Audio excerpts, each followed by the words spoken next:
What's good, y'all? I'm Dr.Trehunna.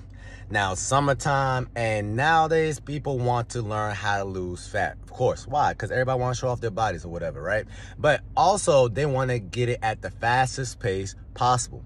So today, what I'm going to talk about is the 5 different ways that you can go ahead and speed up your fat burning, which means what? Your body's getting rid of this body fat faster than you ever can believe. All right. Now, first things first, what I want to teach y'all is how do you know that you really fat adapted? All right. Which majority of my clients are, because I teach their bodies how to utilize fat. So first things first, one thing you're going to notice is you're getting better sleep. Right? So because your body's glucose levels are a little bit more stabilized and your fat burning, you're not eating as much throughout the entire day. So because you're not eating as much throughout the entire day, a lot of people don't understand that when you're eating closer to you're going to sleep, you're throwing off your circadian rhythm. All right. And your body is not expecting food around like 7 to 8 or 9 o'clock because your body's producing melatonin. So once you start receiving food again, now your body's thinking, hey, okay, well, obviously it's still daytime because this person's still eating. And now once the food is inside your body, a lot of energy is going to the digestive system and it's taken away from your body, relaxing and compressing or decompressing. All right. So you want to basically make sure that you're not eating as much, but overall, you're going to come to realize that you're not hungry in the first place. All right. So just allow your body to rest and you're going to realize you're getting better sleep. You don't want to eat past 3 to 4 hours throughout your bedtime. Good, y'all. Dr.Trehunna. Now, it's summertime, so everybody want to look right. Everybody want to have the least amount of fat on their body. All right. So today, what I'm going to talk about is this 5 different ways that you can go ahead and speed up fat burning in your human body.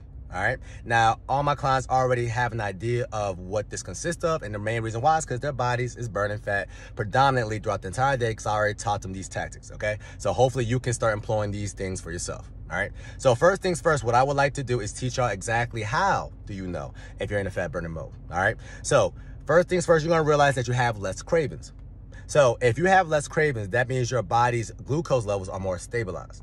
If it's more stabilized, then that means you're not having spikes and you're not getting hypoglycemic. All right. So because you're not getting hypoglycemic or your blood sugars is not getting too low, right, you're not going to have as much cravings. Right. So if it's smooth sailing throughout the whole entire day, you're not going to notice that you can make more logical decisions. Okay. You can actually abide to your actual diet because you're not looking at that donuts and like, man, I really need a donut right now. Or you're not in the Chick-fil-A line. And you're like, man, I would really love some fries. All right. You're not acting like a fiend. All right. Because a lot of people are sugar addicts, which means you're a sugar fiend. All right. So if your cravings are better, then that means you're good to go. 2, you also realize that you're also not as hungry throughout the entire day. Why? Because when your body is breaking down fat, believe it or not, it's getting more energy from fat than it's getting energy from you on average giving it exogenously. Okay, that protein, them carbs, etc. Every single protein is about 4 calories. Every single carb is about 4 calories. Every single fat calorie, this is fat, keep in mind, is 9 calories. So it's double, if not more than double, the energy that you're producing. That's why a lot of people can go days or at least hours upon end without eating. All right.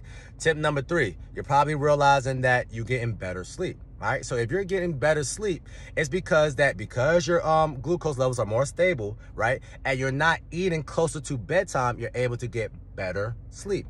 And the main reason why is because your body is on a circadian rhythm. All right. Once it wakes up, you're expecting food throughout the day. During nighttime, you're not able to catch any food. Body's not expecting food during the nighttime. All right. Because now your body's producing melatonin and your body's thinking, okay, cool. Well, we had to go ahead and start decompressing and start relaxing and go ahead and start getting ready for sleep. So we have enough energy for the very next day. Now, if you're eating 2 to 3 hours before you're about to go to sleep, or, oh, I need to have some dessert right before you go to sleep, then you're basically inhibiting your body from producing melatonin, which is basically throwing off your whole circadian rhythm. And now because you're eating food, now it's taking a lot of energy for your body to digest food.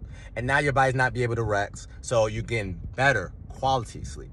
All right. So you never want to eat about 2 to 3 hours before you're attempting to go to sleep. So if you go to sleep around 10, 11 o'clock, you want to make sure your last meal cut off 8 p.m. Last but not least, the very last thing I want to throw in there is you just have a better mood throughout the entire day, right? Because you're getting more energy, right? So you don't feel crabby, or you don't feel like you want to punch somebody in the face because you're hungry, right? Or hangry. And last but not least, you have more mental acuity, right? You feel like that for some odd reason, you just got a boost in memory. You'll be able to learn better. You got more energy throughout the entire day. You just feel sharper, you know? And that's because your body's producing enough glucose and enough energy through its own source of fat. All right. Now, here are the 7 things that you can do, or the 5 things that you can do to go ahead and make sure that you boost up fat burning mode. First things first, I kind of already said it earlier, getting better sleep. The main reason why you're not burning as much fat when you're active throughout the entire day, you're getting or burning more fat when you're actually asleep, believe it or not. So when you're actually asleep, your body's producing HGH, which is like the anti-aging hormone, and basically it's allowing your body to recover, right? But also because you're on an empty day and your glycogen levels are lower, your body's running off nothing but fat when you're asleep.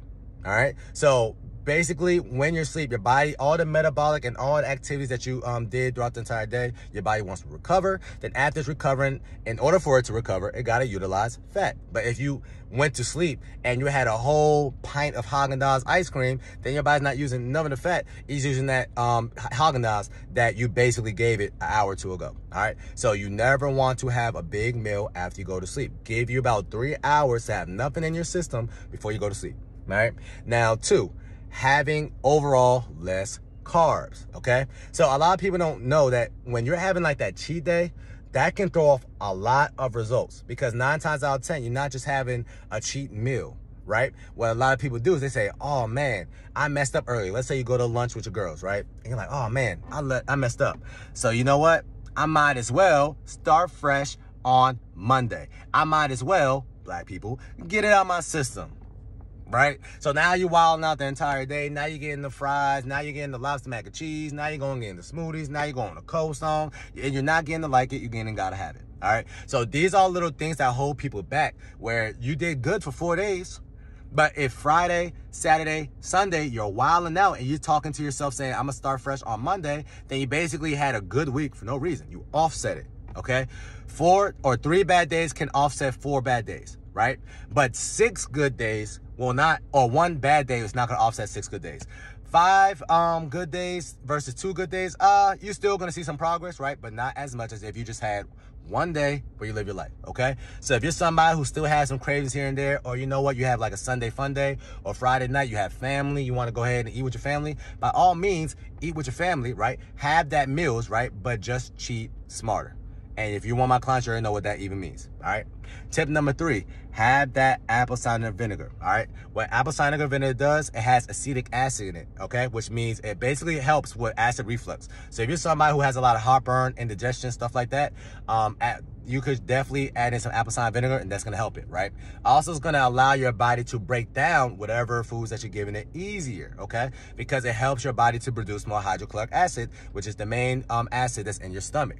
All right. But also it's going to lower insulin levels and keep your glucose levels more stabilized. And if it's more stabilized, guess what? You're less likely to crave, right? Because 9 times out of 10, when you're craving food, that's because your glucose levels are sporadic, right? Or it's all over the place. So it's time to cheat smarter. You want to go ahead and have apple cider vinegar right before you go to sleep, or first thing in the morning. I like to have it preferably first thing in the morning. That way I notice the days I have the apple cider vinegar shot, I'm never hungry, right? You're burning a little bit more body fat because you're less likely to just eat in general because you're not as hungry, right? And it lowers your postprandial glucose levels, which means if you did have that cheat meal and you kind of want like a scapegoat or kind of like a cop-out to basically buffer the damage, apple cider vinegar will be your best friend, literally. Just don't abuse it. Definitely dilute it with some what? Some water, okay? Tip number 5, overtraining, all right? Which goes with what? Hand in hand with sleep. So if you're overtraining, believe it or not, the best workout for fat burning is high intensity training, right? But when you're thinking about high intensity training, now you're thinking in your head like, oh, CrossFit or me running for 60 seconds and me walking for 60 seconds. No, the best form of high intensity training so happens to be lifting weights, okay? Because when you're lifting weights, you're kind of using the exact same metabolic system or biological system as if you was going ahead and doing the high intensity workouts with the lot sprinting, CrossFit, P90X, Insanity, stuff like that, all right? So I want my clients to work smarter. Now, if you are doing high intensity training, right, but you're doing it 4 to 5 times a week, like I have a lot of women, they think that they're super women, they're acting like they're training for a military boot camp or whatever, and ironically, like, yo, Trey, I'm busting my ass, I'm working out hard, why I'm not seeing the scale drop? Because you're stressing out your body, and you're not giving your body any time to recover.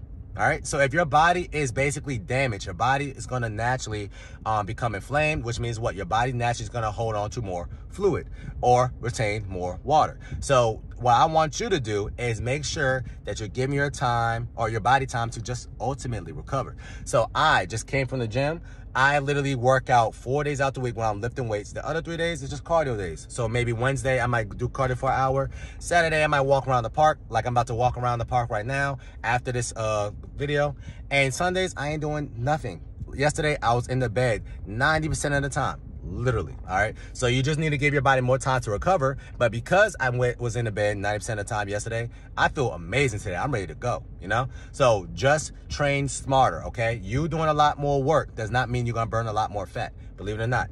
You're burning the most fat, not when you're doing the activity, when you're recovering. All right, which also goes in hand with stress. So if you're somebody who's very stressed out or you have a high stress job, what I need you to do is find ways that you can incorporate in your day to basically alleviate and for you to calm down. So even if you have to meditate for about 15, 20 minutes. And when I'm talking about meditating, I'm talking about you're just sitting in your car right now and you're thinking about nothing. Try to sit still, not think about nothing for 15 minutes.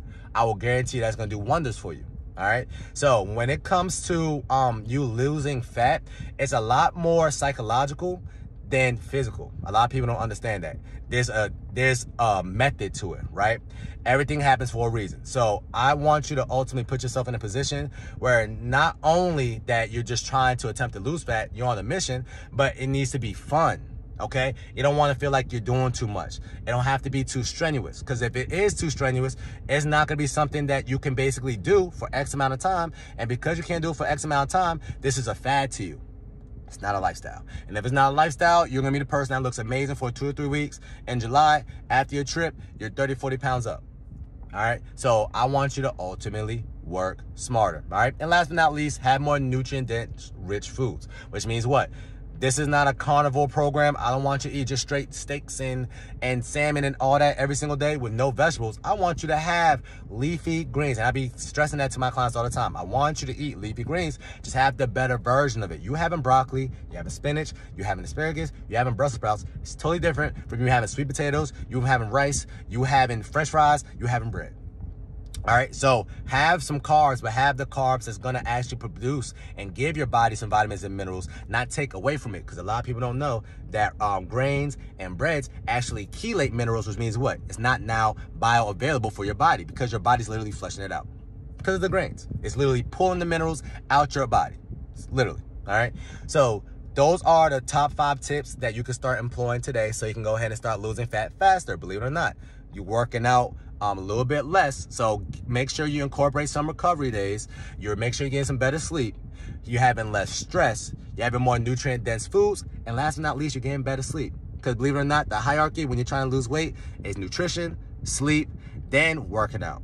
All right? But we was all taught at a very young age, in order for you to lose weight, is what? Working out, nutrition, sleep. You can sleep when you're dead. That's not the case. That is cap. All right. Hopefully y'all learned something today. That's your reset tip of the day. That's going to help you stay snatched all the time. Don't let sometime. Talk to y'all soon.